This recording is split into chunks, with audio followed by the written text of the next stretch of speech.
Massachusetts. We're in front of a beautiful church called the North Congregational Church. And then later it was called the Baptist Church. And then it was later called the Latino Church. And then the Apostolic Church.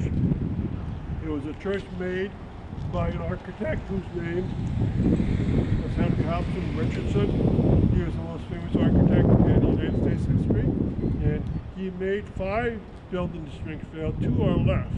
And this is one of them. You can see it's quite gorgeous. And I'll talk about the properties of it and tell you the layout of it. But he put the design forward in 1871. It's one of his first design early work.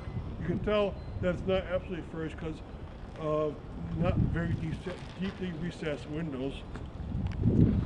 Alright, so if you look at it, on the left hand side you have the church itself and a beautiful steeple or tower to it. And then as you sweep around towards that right hand corner, that's where the rectory is. So it's right inside of this whole church. It's embedded into it. So this church was started the next year, 1872, and then finished in 1873. And it was a church for the Congregationals, and in the 30s they sold it off to the Baptists. Now if you look at it, the windows and the doorway so forth are slightly recessed, like any of his Romanesque style churches. His style is called Richardsonian Romanesque.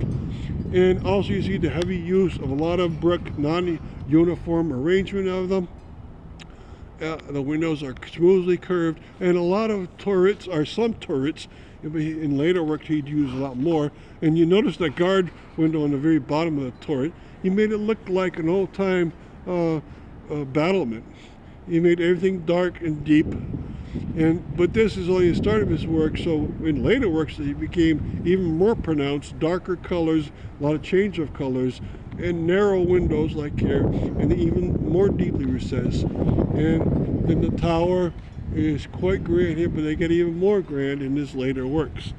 And to give you a geography lesson, Mattoon Street is through this plaza, and they made a nice brickwork in front of it because it's a gorgeous church.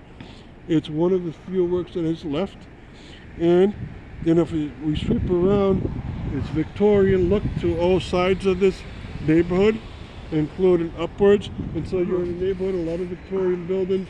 You're in the back of Elliott Street, which was the Catholic Bishop's location.